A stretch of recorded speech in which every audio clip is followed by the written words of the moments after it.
Ku danna mana subscribing sannan ku danna mana alamar ƙararrawa a tashar mu mai suna Husfiya TV.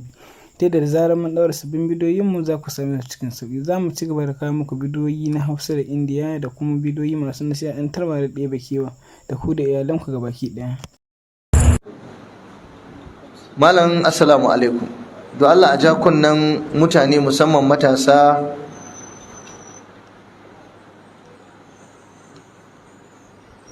musamman waɗanda suke faɗan irin wannan kalma wai inda rabbana ba me ba wahala. Kaji ma duk masallacin ma yan inda rabbana din ne inda rabbana ba wahala. Kalmar akwai abin duba a kanta, to sai dan Allah malam a yi sharhi a kai sosai. Allah ya sa mu gyara, Allah ya ƙara wa dakta lafiya, amin.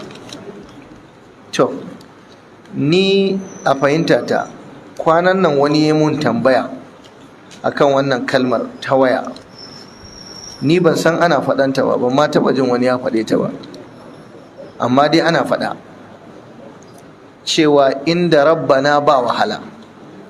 To sai a tambayi Hausawa, wani yanzu a cikin ku sai in tambaye shi me Bahaushe yake nufi da inda rabbana ba wahala? Akwai wanda zai bani ansa? Waye san ma'anarta? Na malam.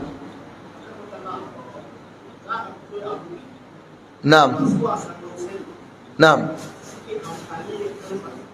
Wai masu wasan Hausa ne suke amfani da kalmar cewa sai za su aikata wani abu mai kyau ko mara kyau.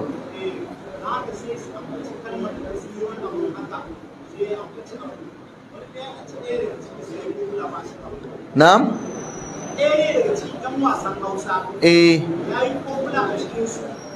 Na'am.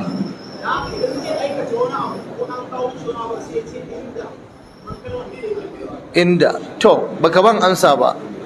Ni abin da nake tambaya, yanzu dan wasan kwaikwayo ne yake faɗa, shaidan ne yake faɗa, arne ne yake faɗa, waye yake faɗa?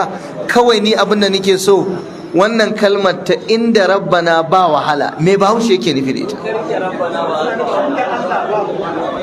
Yana nufin, a saurara, yana nufin idan ka riƙe Allah ba wahala, haka ne?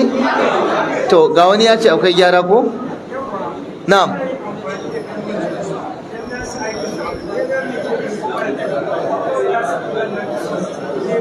To yanzu wani abu ne na biyu, ku saurara. Mutane suna da ƙaiƙayi akan amfani da wannan kalmar. Kuna fahimta na? Dalili shine ita kalmar ta fito ne daga wasu mutane da ake ganin suna aikata wasu abubuwa da ya saba shari'a, sai kuma suka ƙirƙiri kalmar, suke amfani da kalmar idan za su yi wani abu da ya saba shari'a ko bai saba shari'a ba. Ina fatan kuna fahimta. Yanzu wannan magana ne guda biyu. Yanzu mu ɗauki ma'anar kalmar daban, amfani da kalmar kuma a wani wuri shi kuma daban. Yanzu misali, idan mutum ya zo zai hau tirela daga nan zai tafi Lagos, da zai hau ya ce to inda rabbana ba wahala, sai ya hau ya tafi, ya saba wa Allah? Ya yi kuskure? To ni abin da na ce a fahimta ta, in dai ma'anar kalmar aka duba, in Bahaushe abin da yake nufi da inda rabbana ba wahala, to wannan kalmar ba laifi bane mutum dan ya faɗe ta. Ya ce in akwai Allah ba wahala, ai kwarai kuwa za a ma ba shi ayoyi da hadisai ma akan wannan abu. Amma ku fahimce ni fa, saboda lokaci ne na fassara da juya. Yanzu wannan magana ta ba mamaki a yanke ta, aje a jona ta akan abin da waɗannan mutane suke. To zan ƙara yin bayani. Shi bari gama malam.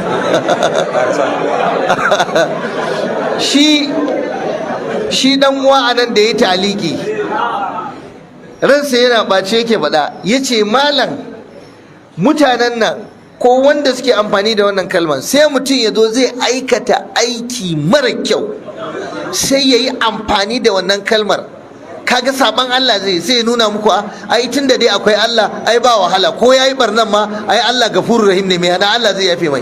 Kamar ana isgilanci ne da wannan kalma, ko ana isgilanci ne da cewa ai tun da akwai Allah a same bari a aikata aiki na barna. To a nan gurin kuma kaga sai ya zama amfani da kalmar ya zama isgilanci, ya zama haramun, isgilanci ne ma addini. Kamar yanzu misali mutum sai ya zo ya shiga zai je zina, misali na faɗa zai yi zina sai ce a inda rabbana ba wahala, inda akwai Allah ai ba komai.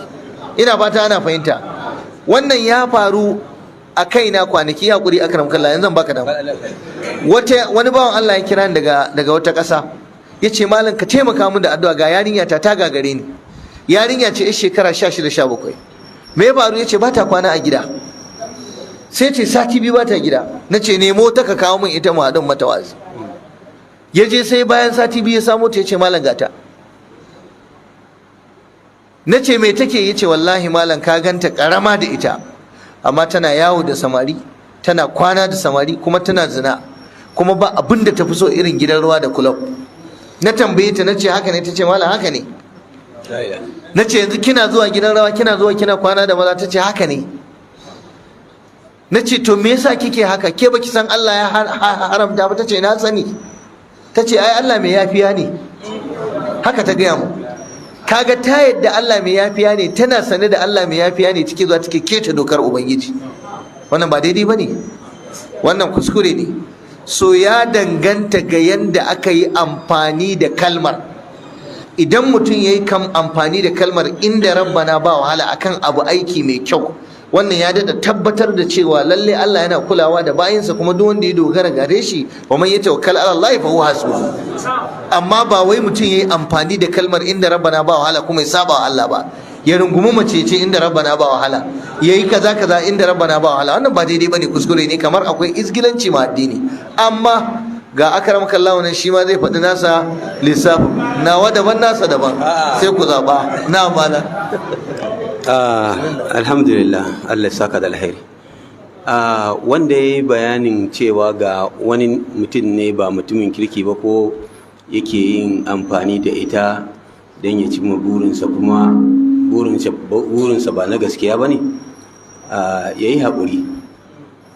Mu kallon kalmar gami kamar inda malam ya faɗa, in ka kalli kalmar gabaki ɗayanta tauhidi ce ma, wallahi tauhidi ce. Na'am, kuma kalmar tauhidi ita ce kalmar la ilaha illallah.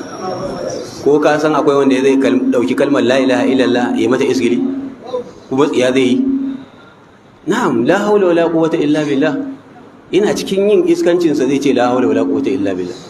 To kaga ba za ka iya cewa tin shi la haula wala quwwatansa ba ita ce irin taka ba, tare da cewa wannan kalmar ɗaya ce. Malam dakta ya yi bayanin duk abin da ya kamata a yi. Mu za mu yi amfani da ita akan tauhidinmu, inda rabbana ba wahala, ma'anata ma la ilaha illallah.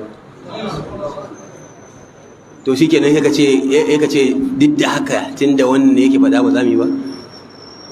Kafirai wato Yahudawa suna barin gemu, suna barin abu da sauransu a yanzu. Wani ya taɓa zuwa yanzu na ce ai yana barin, yanzu arna suke barin gemu, kuma gashi annabi ya ce kada a bar gemu, kuma an ce a saba musu. Yanzu ya za mu yi? Kaga ai wannan kalmatu haqqin urida bihal batil. To kenan ina so cewa shikenan tunda haka ne sabawa Yahudawa ka ringa askewa? To ko ya dangana da wanda abu ne, ko ma me ya faɗa, ko waye ya je ya faɗa duk abin da zai faɗa. Amma dai mu inda rabbana ba wahala, ma kyakkyawa ce, magana ce kyakkyawa.